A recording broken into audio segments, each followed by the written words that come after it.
So the ring general Gunther will reportedly be John Cena's final opponent. WWE is reportedly planning a tournament with the winning prize being John Cena's last match at Saturday night's main event. I still would have rather had Cena versus Gunther fighting over the IC title so Cena could get the only chip that has eluded him. Working that title run into the retirement tour for one final open challenge run felt like a layup. Like, can you imagine if the summer of 2025 all of those John Cena dates were different open challenges happening and, you know, up-and-coming stars are getting their shine, Javon Evans the likes. I am excited for Gunther to have this opportunity though, and it may just be the fire he needs to restore his love for this great sport. It's been a real up and down year for Gunther. His matches have still delivered, but it does seem like his love for the game has died a little. And honestly, I love Jey Uso, but if you made me tap out to him at WrestleMania after everything I've done as Gunther, I'd be a little bit sad too. This would end Gunther's 2025 with a bang though, having the bragging rights to say I retired 2 legends in 1 year on the same show. Of course, technically being accurate considering they both happened at Saturday night's main event, and that can kind of be the thing he says as a heel. Now, in terms of them making a tournament for the final opponent,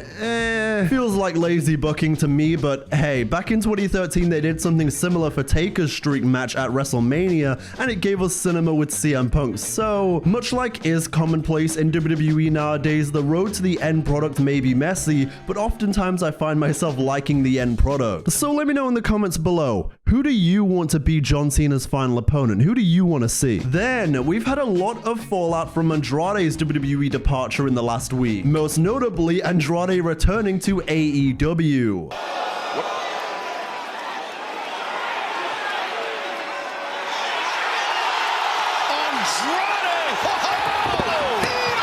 In addition, we found out the reason why he was released from WWE being due to numerous wellness policy violations. Which again, when you look at some of the physiques in this company, it sure does make you think that the goalpost moves just a tad. Although reportedly, a big part of bringing Andrade to AEW again is wanting another Hispanic star to help build the company up in Mexico and on Fox Sports Mexico, since he has a big name in the country. And then Andrade doing something I think a lot more people need to start doing, and that's taking aim at Dave Meltzer's nonsense reporting. Dave Meltzer, you talk too much shit without proof, and sir, I'll only tell you one thing. When my contract with AEW ended, I personally went man-to-man to thank Mr. Tony Khan for the opportunity to be in AEW. And that's all I'll tell you. If I wanted to talk more, I would show you that you're wrong about many things. But you keep killing the business. Even though this was a pretty great tweet, I think I'd like to go ahead and give this 4.25 stars. Then, as you may have seen over the last couple days, Santos Escobar had departed WWE, with the last days of his contract being a few days ago and deciding not to re-sign. Well, he's back now because Escobar has come to terms on a new deal with WWE. WWE management considered Escobar's creative concerns and as such made him a sizably larger offer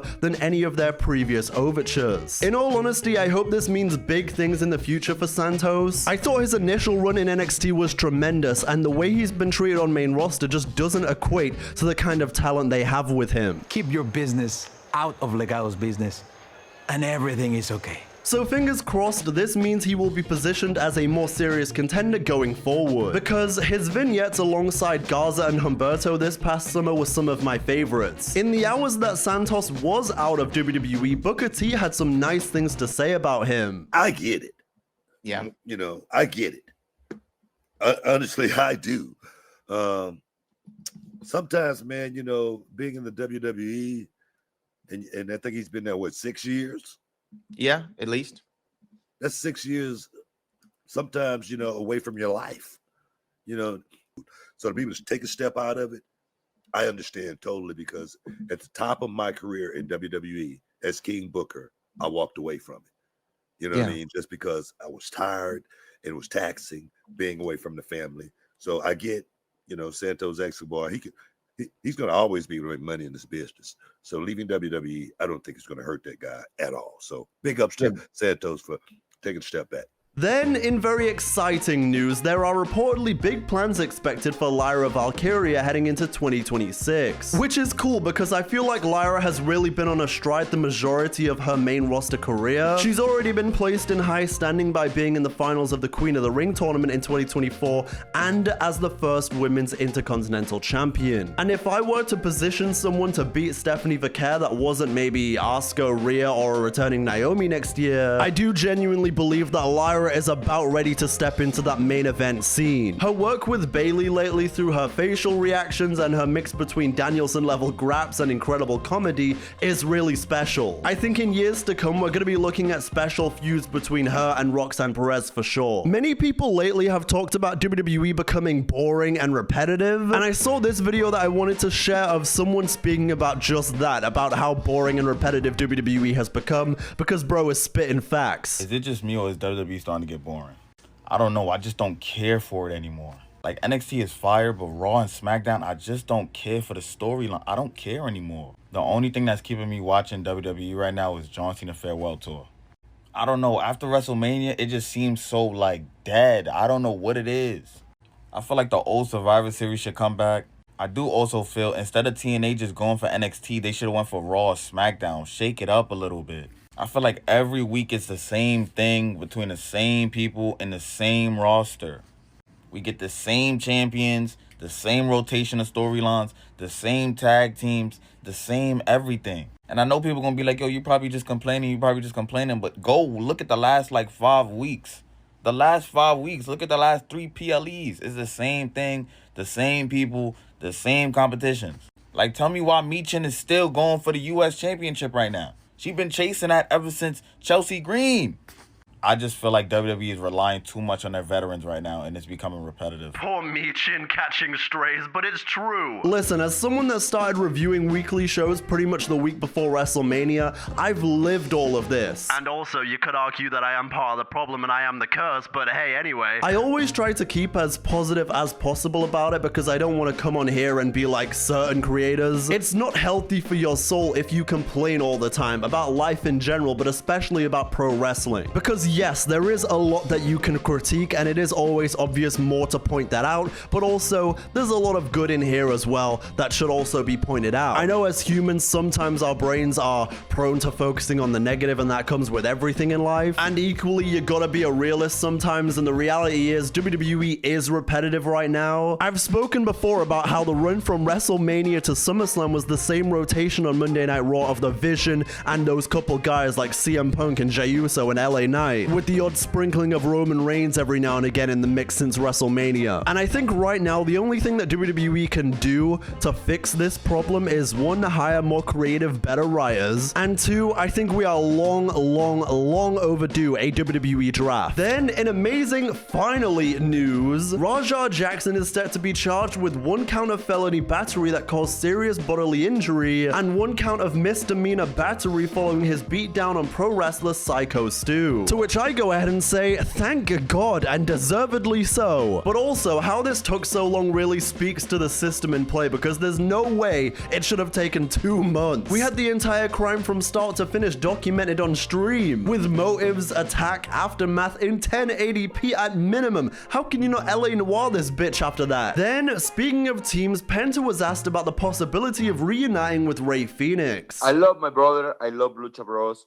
So now I enjoy in my career, like singles career, you know. I think my brother too, because I don't know, maybe 15 years ago was the last time when we were separate, you know. Oh, yeah. After that, every single match, every single company, everything was together, like Lucha Brothers. So I think like tag team, we conquer everything around the world. But now the most important thing is here in WWE and the best company in the universe, you know. Right. Imagine this, the best tag team in the universe together again and the best company in the the universe. I'm sure when it happens it will be sensational, but I actually do agree with them waiting because both men are having solid runs in the mid-card on either brand right now. And let's be completely honest, the tag divisions on both SmackDown and Raw right now just aren't in the best shape. One side barely defends their belts and the other is dominated by a Halloween spooky faction. Then, Damian Priest says Bad Bunny still has the itch to wrestle, but scheduling conflicts are what is preventing him currently from returning. What he's done is, I mean, it speaks for itself. And the performances, the showmanship. I mean, he basically is a WWE superstar.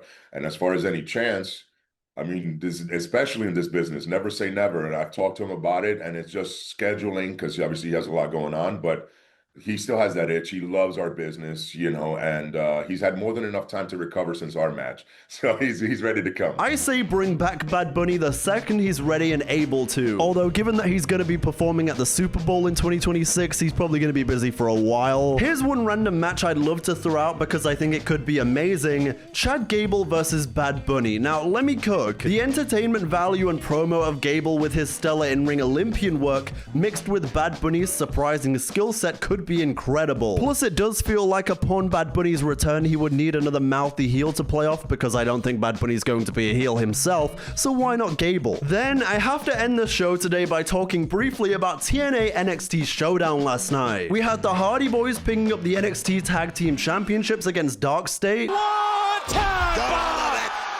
it. Wait a minute. Wait a minute. Oh my God! History has been made! Which they alluded to the fact that they had never won them, so they can take those off the list. Listen, bro, tell your mother and your grandmother that Jeff Hardy's still doing it. The show also featured the NXT women's team beating Team TNA's team in a less than impressive match. Soul tag. I think the tag was made. I think JC just tagged herself in off the Soul Snatcher in Team NXT. For me, it was poorly booked and poorly executed with way too many mistakes, if I may be harsh. Even at one point, it got really awkward because Mackenzie Mitchell announced that Team TNA had won before the match was even done, which they didn't even win. But I did find it interesting seeing Jordan Grace as a referee with the yellow and the red cards, you know, like it's football, and I have to go ahead and say, that's a red card. Then over on the men's side, Team TNA beat Team NXT. Powered by my Moose. Moose rolling. Saints right back into position. Oh, just too for much. Spin the Too block. And Team TNA. This was a much better match than the women's, but still a little anticlimactic. The booking around Ricky Saints being abandoned by Trick, but then still managing to get all those fluke roll-ups and pins over established TNA guys made them seem so foolish. For a second, I was like, man, I love you, Ricky, I really do, but if they have Ricky solo all of Team TNA, then words need to be had. It feels like outside of their couple wins last night, which, by the way, one of them was by an established WWE Hall of Fame tag team anyway, it feels like TNA has got the raw end of this deal. The show also closed with Ava Raine and Santino working in harmony. So I'm having a battle royal next week, and I would love to extend an invitation to the TNA Knockouts division. Invitation accepted. Perfect. Thank you very much for tonight. Thank you. Which, again, feels a little anticlimactic. But listen, it wasn't all bad at all, because that Mustafa Ali versus Ethan Page match, that boy Mustafa Ali is something special, and he has been for a long time, but I'm glad he's still showing out. And Ethan Page, well, it goes without saying, he all ego. It was a wonderful match, and the ending was so well booked and executed, having his foot tied within the cables. Cord. Ali right now, trying his best. Oh, what's up? Oh my God. It was a real, like, dude, someone look, that's dangerous. Look, I don't know if you guys know this is happening, but referee, do something. The ring, twisted grin from Ethan Page, and the curse continues. It seemed like that was the vibe from the crowd and also as the viewer watching. In my head, I was like, do they know?